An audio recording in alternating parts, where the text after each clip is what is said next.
Hey, hello. Balik lagi di channel Spoiler Moon dan kita akan lanjutkan lagi kisah hidup Fang Yuan. Di part sebelumnya diceritakan pertarungan antara klan He dan klan Ma. Yang mana tentunya mereka itu bertemu setelah begitu banyak lawan yang mereka kalahkan. Dan kali ini mereka bertarung untuk memperebutkan tiket menuju ke Istana Kekaisaran. Ya, karena untuk memasuki Istana Kekaisaran, hanya mereka yang terkuat dan terpilihlah yang bisa masuk. Maka langsung aja kita lanjutkan lagi ceritanya di part 111. Pertarungan antara aliansi klan He dan klan Ma masih terus berlangsung. Di akhir part sebelumnya, akhirnya Fang Yuan melepaskan Gu penyembunyi nafas miliknya dan kemudian menunjukkan tingkat kultivasi miliknya yang sebenarnya. Tentu, itu membuat semua orang sangat terkejut. Setelah itu, Fang Yuan juga mengaktifkan Gu sayap elang, Gu auman serigala, dan Gu memperkuat efek. Dengan semua Gu itu, kemampuan dan buff yang dimiliki oleh Fang Yuan meningkat drastis. Karena itu, Fang Yuan berkata dengan arogan, "Yang Po Ying, Yang Baoya dan Ma Zun, apa sekarang kalian sudah sadar kalau kalian bukanlah tandinganku? Hari ini, kupastikan kalian semua akan mati." Perkataan Fang Yuan itu membuat ketiganya tertegun sejenak. Namun tidak lama kemudian, Raja Elang Yang Po Ying pun berkata, Raja Serigala, kau sungguh arogan. Meskipun aku tidak menyangka kalau selama ini kau menyembunyikan kultivasimu. Tapi, ini justru membuatku semakin bersemangat untuk bertarung melawanmu. Kata Yang Po Ying sambil tertawa dengan keras. Sih, Fang Yuan mendecakkan lidahnya. Lalu, tiba-tiba, serigala milik Fang Yuan kembali bermunculan dari berbagai arah. Jiang Baoya tidak bisa menyembunyikan keterkejutannya. Apa-apaan ini? Jumlah kelompok serigala ini terlalu besar. 800.000. Tidak. Ini lebih dari 1 juta. Gawat. Ini sungguh gawat. Aku harus segera mundur. Bahkan jika aku masih memiliki 600.000 tikus bersamaku, aku tidak akan punya harapan sama sekali. Apalagi sekarang, aku hanya memiliki 200.000. Sial, aku harus lari. Setelah itu, dia pun segera berbalik dan membawa kelompok tikusnya untuk melarikan diri dari medan perang. Di sisi lain, Ma Zun juga tidak menyangka kalau Fang Yuan masih memiliki kelompok serigala sebanyak ini. Dan di tengah keterkejutan itu, tiba-tiba seorang Master Gu penjaga yang ada di dekat Ma Zun berteriak, "Tuan Ma Zun, cepat mundur. Kekuatan musuh terlalu besar dan kita tidak mungkin bisa menang." Mendengar teriakan itu, Ma Zun kembali tersadar dari lamunannya, dan dia segera mengubah arah kelompok kudanya dan mundur dari medan perang. Tapi sayang, karena kuda-kuda itu ukurannya besar, jadi pergerakan mereka tidak selincah kelompok tikus milik Jiang Baoya. Ditambah lagi, kini kelompok serigala Fang Yuan sudah sangat dekat dengan mereka. Ma Zun menggigit bibirnya. Dia tahu situasi yang sedang mereka hadapi. Jadi, dia segera mengendalikan sebagian besar kelompok kudanya untuk menahan pergerakan Fang Yuan. Tapi, Fang Yuan segera memanggil kelompok serigala binatang bermutasi untuk mengejar Ma Zun yang masih melarikan diri. Sialan, berapa banyak sebenarnya kartu trofi yang ada di tangan Chang Sanyin? Ma Zun mulai mengutuk. Ma Zun terus mencoba mengendalikan kelompok kuda miliknya agar bisa lepas dari kejaran serigala Fang Yuan. Tapi sayangnya, Kelompok serigala Fang Yuan kini sudah mengepung kelompok kuda Ma Xun. Para serigala itu tampak ganas dan segera melompat untuk menerkam ke arah kawanan kuda itu. Di sisi lain, Raja Tikus Jiang Baoya rupanya tidak bisa kabur dengan mudah. Dia juga dikejar oleh kelompok serigala milik Fang Yuan, dan kelompok tikusnya mulai dimakan satu persatu. Sekarang, Fang Yuan mengalihkan pandangannya. Dia melihat ke arah langit yang dipenuhi oleh kawanan burung elang. Sialan, serigala milik Chang Sanyin benar-benar tidak melepaskan mereka begitu saja. Ini artinya sekarang hanya kelompok elang milikku yang tersisa. Aku harus menyerang untuk mengalihkan perhatian, pikir Yang Poying yang merasakan beban besar di pundaknya. Saat Yang Poying hendak memikirkan sebuah rencana, Fang Yuan kembali mengendalikan ratusan ribu serigalanya. Dan kali ini, dia mulai bergerak ke arah tenda utama klan Ma. Melihat hal ini, Yang Poying menggertakkan giginya. Sulit. Situasi ini sangatlah sulit. Secara umum, dia memang aman karena dia terbang di langit dan para serigala itu tidak bisa menjangkaunya. Tapi, jika dia diam saja, maka klan Ma hanya akan berjalan menuju tepi jurang. Sekarang, apa yang akan kau lakukan? Pikir Fang Yuan sambil menyeringai. Memang apa yang Fang Yuan lakukan sekarang itu adalah salah satu untuk mendesak Yang Poying.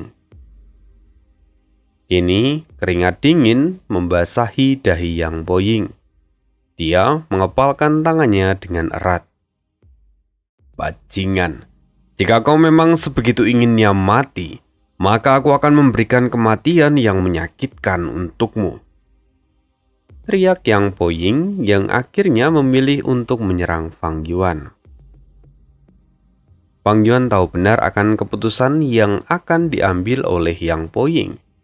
Jadi, dia mengirimkan sebagian pasukannya untuk melawan Yang Poying. Sedangkan yang lain terus bergerak dan menuju ke arah tenda utama dari klan Ma. Sendirian, inilah kemampuan dari Master Gu yang mengembangkan jalur perbudakan. Bahkan, jika para Master Gu dari aliansi klan He ikut bertarung, namun secara umum, ini sudah seperti pertarungan antara Fang Yuan melawan aliansi klan Ma.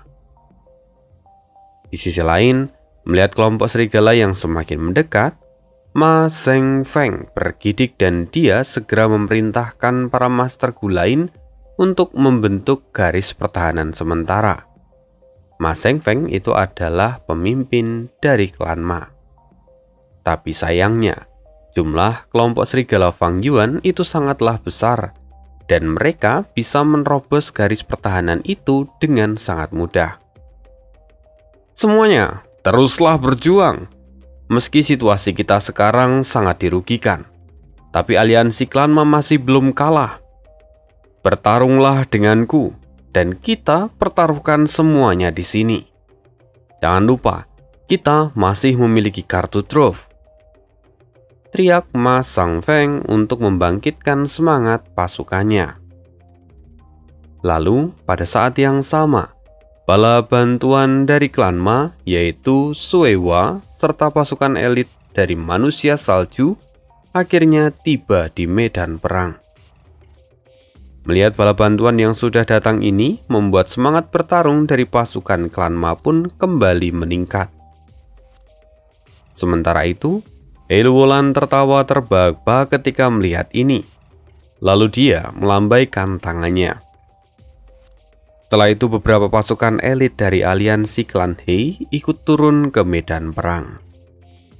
Pembantaian besar-besaran tidak terhindarkan, baik itu di darat maupun di udara.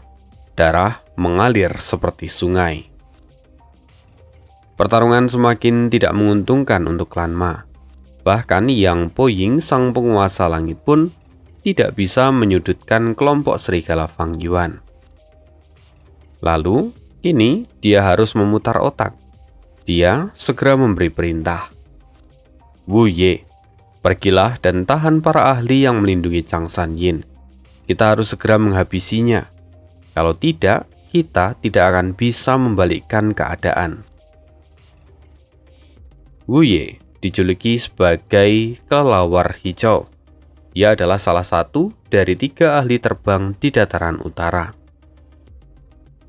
Mendengar itu semua, Wu Ye mengerutkan keningnya dan berkata, "Jika saya ikut menyerang mereka dan mereka menyerang Anda, siapa yang akan menjamin keselamatan Anda?" "Kau tidak perlu khawatir. Aku memiliki perlindungan dari elang petir. Jadi, posisiku sekarang sangatlah aman. Bahkan kekuatan penuh dari He Luolan pun tidak bisa menghancurkan pertahanan elang petirku. Jadi, sekarang pergilah ke medan perang," kata Yang Poying. Setelah mendengar perkataan Yang Poying, Wu Ye pun segera bergegas menyerang para ahli dari klan He. Kedatangan Wu Ye membuat He Luolan dan para ahli yang lain merasakan tekanan yang besar. Bahkan He Luolan pun sampai memperingatkan yang lain. "Hati-hati, mereka mencoba mengganggu formasi kita, dan jangan lupa, mereka masih memiliki sosok Wu Ming." Sosok Wu Ming, dia adalah seorang Master Gu dari jalur iblis peringkat 5, dan dia sekaligus merupakan putra angkat dari pemimpin klan Qilian.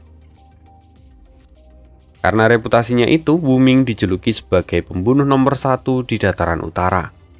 Bahkan reputasinya itu melebihi Bian Sisuan.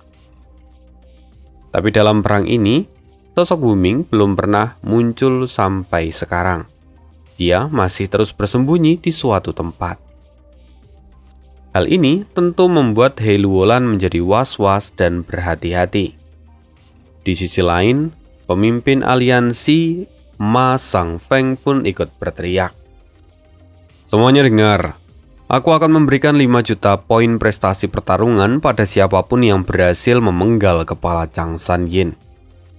Bahkan, aku juga akan memberikan posisi tetua agung dari klan Ma serta sumber daya yang melimpah." Mendengar itu, orang mana yang tidak tergiur? Mereka semua langsung berbondong-bondong pergi dan menyerang Fang Yuan. Merasakan tekanan dari klan Ma yang semakin kuat, akhirnya He Luolan memanggil pasukan Panji Hitam untuk memperkuat pertahanan dari aliansi klan He. Fei Yanfei, Zhong Feiyou, dan Tang Miaoming, kalian pergilah dan lindungi Raja Serigala. Kita tidak bisa terus bertahan. Kita juga harus mengambil inisiatif untuk menyerang, kata He Luolan. Di sisi lain, serangan dari aliansi klan Ma menjadi lebih intens daripada sebelumnya. Keraguan mereka sirna dalam sekejap karena imbalan besar yang ditawarkan. Mereka bahkan tidak ragu untuk mempertaruhkan nyawa. Jauh dari medan perang, Wu Ming kini sedang berdiri. Dia memperhatikan perang yang sedang berlangsung.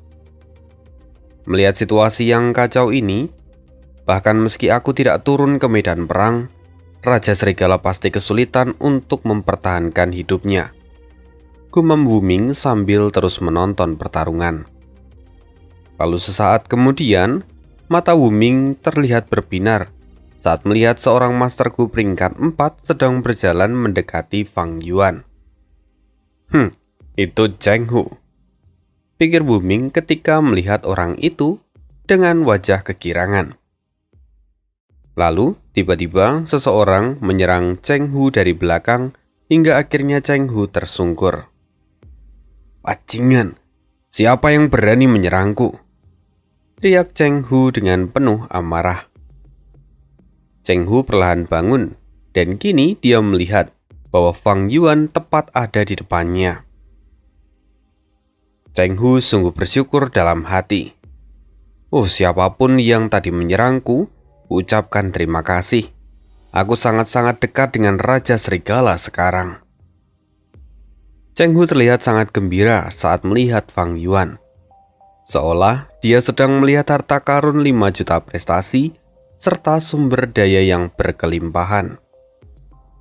Cheng Hu tidak membuang waktu. Dia langsung mengubah tubuhnya menjadi harimau dan menerkam ke arah Fang Yuan. Harimau itu membuka mulutnya dan menerkam kepala Fang Yuan. Tapi sayang, sesaat kemudian harimau itu terhenti dan sepasang tangan mencekram lehernya.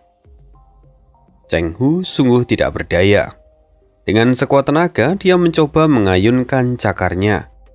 Namun lagi-lagi sebuah tangan mengunci dirinya. Sialan, dari mana datangnya tangan-tangan ini? Teriak Cheng Hu yang kemudian sangat terkejut ketika melihat kedua tangan itu rupa-rupanya berasal dari Fang Yuan. Cheng Hu kembali mencoba menyerang dengan ekornya, tapi lagi-lagi sebuah tangan menahannya. Hingga akhirnya Cheng Hu tidak bisa bergerak. Sialan! Teriak Cheng Hu dalam hatinya. Lantas, sesungguhnya dari mana tangan-tangan ini? Rupa-rupanya ini adalah milik Fang Yuan. Ini adalah kemampuan yang baru saja ia sempurnakan.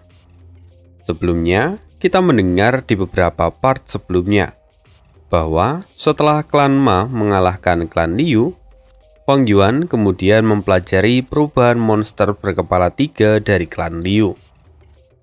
Dan dari semua pembelajaran yang ia lakukan itu, dia berhasil mengembangkan sebuah gerakan mematikan, yaitu Raja Bumi Berlengan 4. Gerakan mematikan Raja Bumi Berlengan 4 ini sebenarnya hanya versi sederhana dari monster berkepala 3.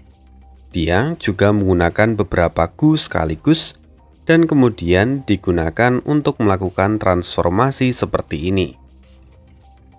Sekarang, dengan keempat tangan ini, Fang Yuan bisa mengumpulkan kekuatan hingga 800 jun. Itu sungguh adalah kekuatan yang luar biasa. Apakah kau sudah cukup bermain-mainnya? Sungguh trik yang membosankan. Lebih baik kau mati saja, kata Fang Yuan yang kemudian membelah tubuh Cheng Hu menjadi 2. Fang Yuan berhasil membunuh Cheng Hu dengan mudah. Dia kini melihat ke arah Yang Po Ying seolah memberikan sebuah penghinaan. Melihat tatapannya, Yang Po Ying merinding di sekujur tubuh. Tapi ketakutannya itu tidak berhenti di sana. Fang Yuan kini mengepakkan sayapnya lalu terbang ke arah Yang Po Ying. Dan itu membuat wajahnya pucat dan tubuhnya lemas seketika. Yang Po Ying segera mengendalikan kelompok elang petir miliknya untuk bertahan. Tapi Fang Yuan hanya melihatnya dengan ekspresi jijik dan berkata, "Apa kau pikir sekelompok elang petir peringkat 4 bisa menghentikanku?" Fang Yuan menyerang lurus, dan dalam sekejap, elang petir itu hancur berkeping-keping.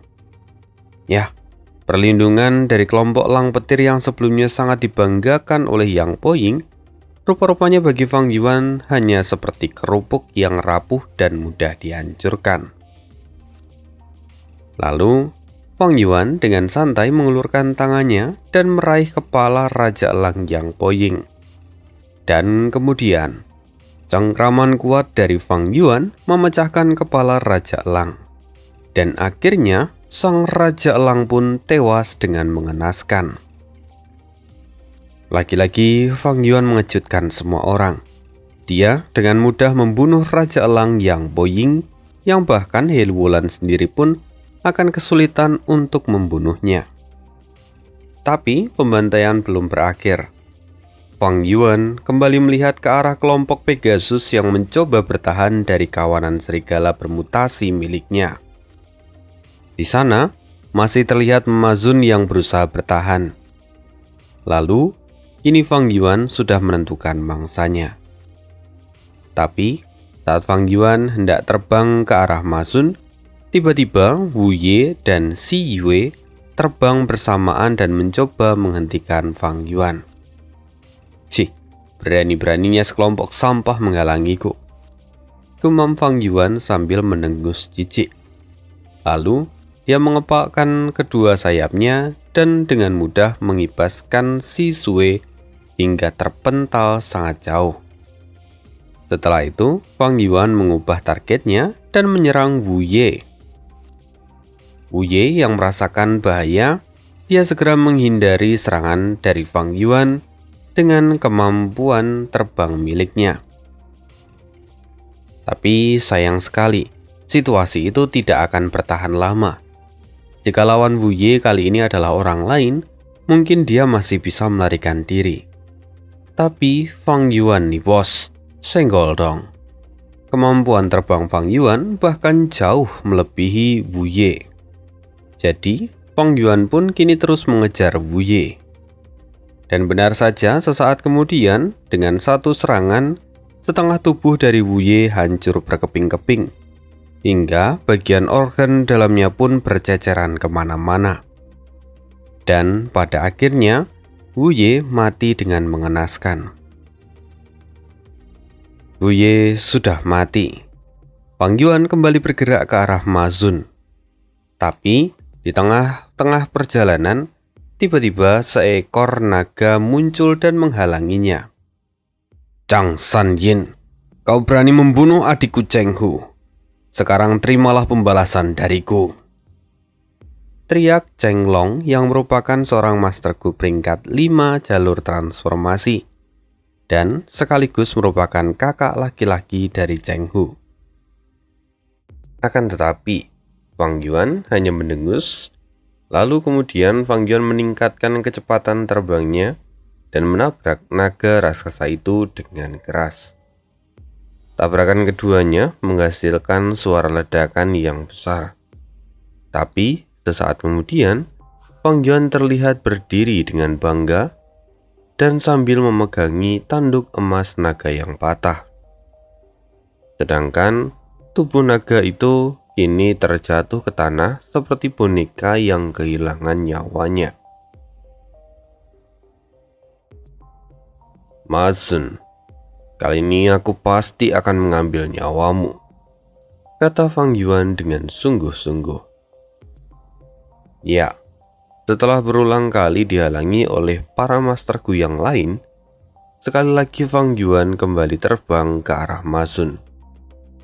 Tapi, tiba-tiba pemimpin muda klan Ma, yaitu Ma Yingjie berteriak, "Paman Ma Xun, cepatlah pergi. Aku akan menahan pergerakannya."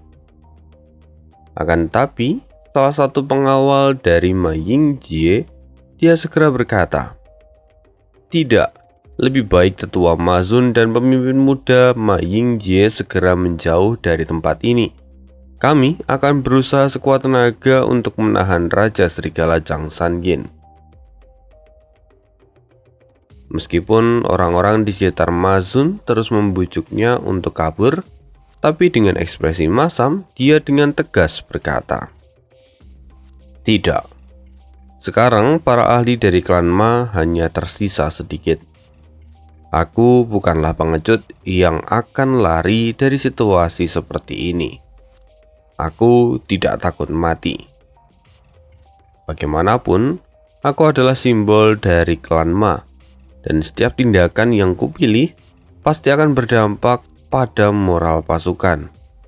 Jadi, aku tidak akan meninggalkan medan perang ini. Lagi pula, aku masih belum kalah. Aku masih punya kelompok Pegasusku." Setelah Ma Xun berkata demikian, kelompok Pegasus miliknya segera terbang dan melesat ke arah Fang Yuan. Kelompok Pegasus itu sendiri merupakan suatu kebanggaan dari klan Ma. Sehingga, setelah melihat kelompok Pegasus itu terbang, perasaan agung muncul di dalam hati para Master Gu. Bahkan, rasa takut mereka pun hilang seketika. Namun, sayang, Fang Yuan tetap terlihat tenang, dan dia justru menabrak kelompok Pegasus itu dengan tanpa sedikit pun keraguan. Bahkan kekuatan Fang Yuan yang sangat besar itu berhasil menghancurkan kelompok Pegasus peringkat 4 tanpa kendala sedikit pun. Untuk sesaat, kelompok kuda itu merintih, panik, dan kesakitan. Sebelum pada akhirnya, mayat mereka melayang tak berdaya di udara hingga jatuh ke tanah.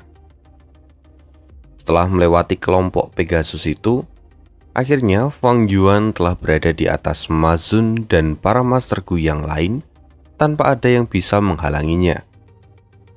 "Tidak, aku masih belum kalah," teriak Ma Xun dengan penuh ketakutan. Tapi saat Ma Xun hendak mengaktifkan serangan mematikan miliknya, tiba-tiba Ma Yingjie menghentikannya dan berkata, "Paman, kali ini biarkan aku saja yang menghadapinya. Aku tahu jika paman mengaktifkan serangan mematikan paman, maka itu akan sangat beresiko pada kultivasi paman, dan kultivasi paman akan turun setelahnya. Klan Ma bisa kehilangan aku, tapi klan Ma tidak boleh kehilangan paman." Mendengar itu tubuh Ma Xun semakin bergetar hebat. Dia mendengarkan perkataan dari Ma Yingjie. Meskipun Ma Xun bisa merasakan tekad yang kuat dari Ma Yingjie, tapi tetap saja dia tidak ingin keponakannya berkorban untuk dirinya. Tapi di sisi yang lain, seperti yang dikatakan oleh Ma Yingjie, meskipun pahit, tapi klan Ma itu bisa saja kehilangan Ma Yingjie.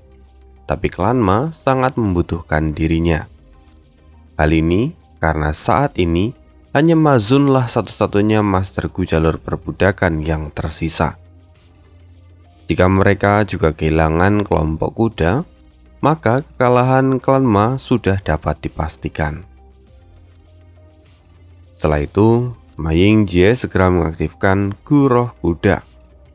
Ini adalah serangan mematikan yang telah disiapkan secara khusus oleh Master Gu Immortal Sui Songzi dari Gunung Bersalju. Sesaat kemudian, terdapat banyak jiwa kuda bermutasi yang telah berkumpul di sekitar Ma Yingjie. Melihat itu, Fang Yuan segera menjauh sambil terus memperhatikan kelompok jiwa kuda itu. Sebenarnya, kelompok jiwa kuda itu cukup menyusahkan Fang Yuan karena mereka adalah bentuk jiwa yang tidak akan terpengaruh oleh serangan fisik. Dan meski kekuatan Fang Yuan sangat besar, tapi kekuatan Fang Yuan bukan berasal dari jalur jiwa, dan Fang Yuan tidak akan berhasil menghadapi mereka. Tapi setelah berpikir sejenak, Fang Yuan pun mendengus lalu bergumam, "Tapi mengapa aku harus berhadapan langsung dengan mereka?" Saat berikutnya, Fang Yuan segera mendarat di tanah, lalu kembali mengendalikan kelompok serigala miliknya untuk menyerang Ma Yingjie dan juga Ma Xun secara bersamaan. Saat ini, Fang Yuan benar-benar menunjukkan esensi jalur perbudakan yang terlihat sangat ekstrim. Di sisi lain, meskipun jiwa kuda bermutasi milik Ma Yingjie memang kuat, tapi setelah membantai begitu banyak serigala dalam waktu singkat, mereka sekarang juga tidak berdaya dan bukan lagi ancaman yang kuat untuk Fang Yuan. "Paman, pergilah. Paman adalah satu-satunya harapan bagi klan Ma. Cepat, pergilah dari sini," teriak Ma Yingjie yang tetap mencoba membujuk Ma Xun. Kini pipi Ma Xun berlinangan air mata dan hatinya dipenuhi dengan rasa sakit yang bercampur dengan kebencian, kemarahan, serta keraguan-raguan. Tapi di bawah desakan rasional dari pikirannya, akhirnya Ma Xun perlahan membalikkan tubuhnya dan memimpin kelompok kuda miliknya yang tersisa untuk meninggalkan Ma Yingjie dan kembali ke kamp klan Ma. Akan tetapi, merasakan pergerakan dari Ma Xun, Fang Yuan langsung mencoba mengejarnya. Bagaimanapun, Ma Xun adalah ahli jalur perbudakan dan jauh lebih berharga daripada Ma Yingjie. Karena itu, Fang Yuan dengan mudah melepaskan Ma Yingjie dan memilih untuk mengejar Ma Zun. "Raja Serigala, aku tidak akan membiarkanmu pergi," teriak Ma Yingjie yang lalu mengerahkan jiwa kuda untuk menghentikan pergerakan Fang Yuan. Tapi dari ekspresi Fang Yuan terlihat jelas jika dia sangat meremehkan kelompok dari jiwa kuda itu.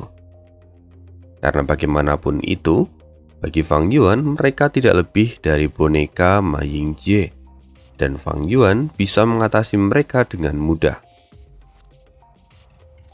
Melihat Fang Yuan yang bergegas pergi ke arah mereka, para masterku penjaga dari Ma Zun terlihat sangat pucat. Sekarang Ma Zun tidak punya pilihan lain, dan dia segera mengaktifkan gerakan pembunuh roh kuda naga miliknya. Di bawah kendali Ma Zun, jiwa kuda bermutasi segera membentuk garis pertahanan yang ketat, dan kekuatan mereka pun menjadi jauh lebih besar jika dibandingkan dengan jiwa kuda yang dikendalikan oleh Ma Yingjie. Bahkan, Fang Yuan yang memiliki keterampilan terbang merasa cukup kesulitan untuk menerobos pertahanan ini.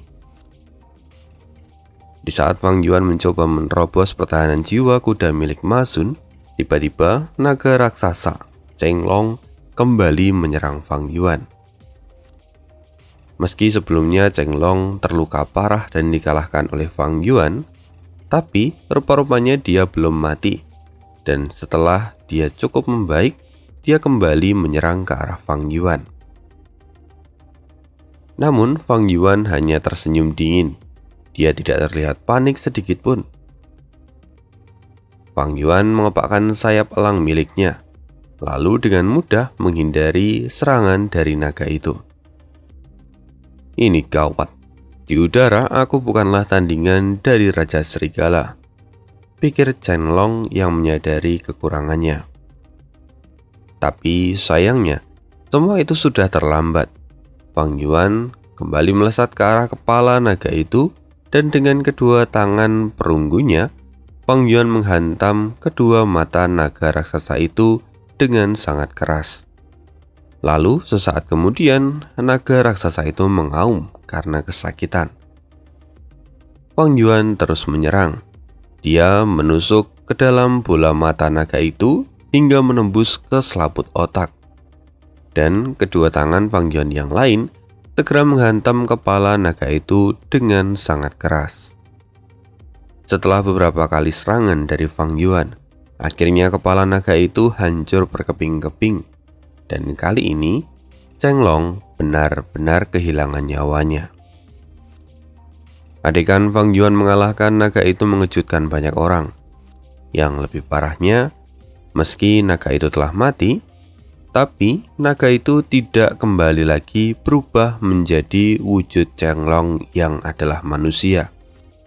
Hal ini membuktikan bahwa jalur transformasi Cheng Long telah sempurna, dan pastinya dia memiliki kekuatan yang sangat besar. Tapi sebaliknya, fakta bahwa Fang Yuan bisa mengalahkannya dengan mudah itu juga menunjukkan kekuatan mutlak dari seorang Fang Yuan. Setelah itu, Fang Yuan melirik sekilas ke arah Ma Zun, lalu mengalihkan pandangannya pada semua orang yang sedang menatapnya. Fang Yuan lalu menyeringai. Dia berkata dalam hati, "Lihatlah sekarang kekuatan kultivasi ganda milikku yang sebenarnya." Atas kendali penuh dari Fang Yuan, kelompok serigala yang mencoba menerobos pertahanan jiwa kuda milik Ma Zun kini mulai terbagi menjadi beberapa kelompok, dan mereka terus menyerang dari berbagai arah. Lalu, secara pasti, formasi Fang Yuan berhasil menghancurkan pertahanan dari jiwa kuda. Saat garis pertahanan itu sedikit terbuka, Fang Yuan memanfaatkan kesempatan itu untuk melancarkan serangan langsung ke arah Ma Zun. Ma Zun yang menyadarinya langsung mengerahkan jiwa kuda miliknya untuk menahan serangan Fang Yuan. Tapi sayang, justru itu membuat garis pertahanannya menjadi semakin kacau. Fang Yuan menyeringai dan mengendalikan kelompok serigala miliknya untuk maju dan menyerang Ma Xun. Ma Xun benar-benar tertekan dan dia tidak bisa bertahan. Akhirnya, Fang Yuan mendapatkan celah dan menyerang Ma Xun dengan kekuatan penuh. Serangan pertama Fang Yuan berhasil menghancurkan gu perisai milik Ma Xun. Serangan keduanya berhasil melukai Ma Xun dengan cukup serius. Dan serangan ketiganya benar-benar berhasil mengambil nyawa Ma Xun. Akhirnya, sang ahli perbudakan tunduk di bawah kaki Fang Yuan. Setelah kematian dari Ma Xun, kelompok kuda yang ia kendalikan pun kehilangan tuannya. Dan kini mereka bergerak ke segala arah dan tidak terkendali. Sementara itu, kematian dari Ma Xun membuat semangat bertarung dari pasukan klan Ma langsung merosot tajam.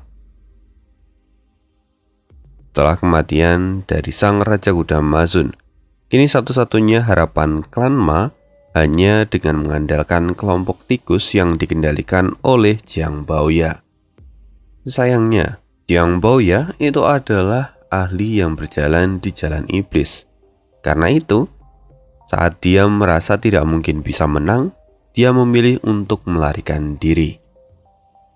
Setelah perjuangan yang sangat keras untuk lolos dari kawanan serigala Fang Yuan, akhirnya Jiang Baoya berhasil melarikan diri dengan sejumlah tikus miliknya.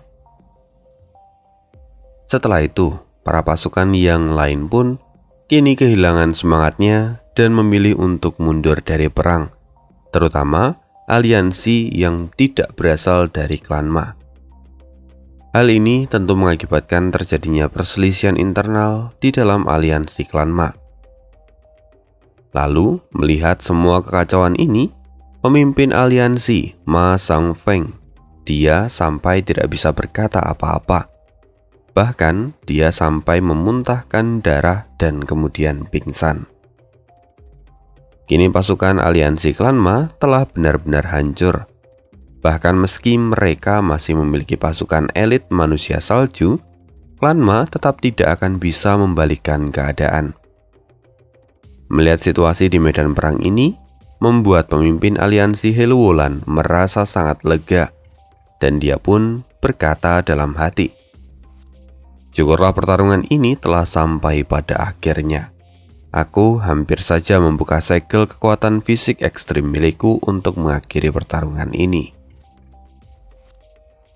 Setelah berpikir demikian, Heluolan pun kembali memberikan perintah kepada pasukannya untuk menyelesaikan sisa-sisa pertarungan ini. Sementara itu, pasukan dari klan Hei terlihat sangat bersemangat, karena semakin banyak mereka membunuh, maka semakin banyak pula poin prestasi yang mereka dapatkan dari perang ini. Di sisi lain, Fang Yuan yang telah berhasil mengendalikan situasi, dia merasa bahwa pertarungan ini sudah selesai. Karena itu, dia membiarkan para pasukan yang lain membereskan medan perang ini. Fang Yuan kemudian memilih untuk kembali dan beristirahat. Lagi pula, mengendalikan dua apertur sekaligus itu membutuhkan kekuatan dan juga jiwa yang sangat besar. Sekarang, Fang Yuan sungguh kelelahan setelah melakukan pertarungan selama ini. Untuk saat ini, Fang Yuan memilih kembali bersama dengan Kaisar Serigala Malam miliknya. Kali ini sedikit berbeda. Meskipun Fang Yuan sudah memasrahkan semuanya kepada pasukan dari klan Hei untuk membereskan sisanya, tapi dia tidak menunjukkan celah sedikit pun. Dan benar saja, dari kejauhan Wu Ming itu masih tetap mengawasi medan pertarungan. Dan sejak awal, dia memang berencana untuk menunggu Fang Yuan sampai lengah. Tapi setelah melihat semua kewaspadaan dari Fang Yuan, Wu Ming sama sekali tidak menemukan celah untuk menyerang. Bahkan, setelah menunggu selama beberapa waktu, Wu Ming tetap tidak menemukan celahnya, dan akhirnya dia hanya bisa mundur secara diam-diam. Di sisi lain, Ma Shangfeng kini sudah terbangun dari pingsannya sebelumnya. Bahkan setelah melihat semua kondisi di medan pertarungan, Ma Shangfeng tetap tidak mau menyerah begitu saja. Dia kembali mengkomando pasukannya untuk membentuk pasukan pertahanan. Tapi di saat itu, Tai Bai Yun Sheng menggunakan gu miliknya untuk menghancurkan tembok pertahanan dari klan Ma. Lalu setelahnya, pasukan dari klan He menerobos garis pertahanan itu. Lalu, Pan Ping, dialah yang menggunakan gu pedang tunggal dan memenggal kepala dari Ma Shangfeng. Kini, pemimpin aliansi klan Ma telah mati. Dan karena itu, seluruh aliansi klan Ma benar-benar kehilangan semangat bertarung mereka. Dan setelah matinya pemimpin klan Ma, maka gu sumpah racun dari setiap anggota aliansi dari klan Ma itu telah terlepas. Karena itu, banyak klan yang sebelumnya tergabung di dalam aliansi klan Ma kini memutuskan untuk menyerahkan diri pada klan He. Dan begitulah akhir dari perang klan Ma melawan klan He. Sorry banget kalau misalnya hari ini molornya cukup jauh waktunya. Biasanya malam sudah upload, kini dini hari ya. Karena memang kerjaannya lagi banyak banget dan ya untungnya masih terkejar. Semoga masih bisa dinikmati dan jumpa lagi di next video. Bye.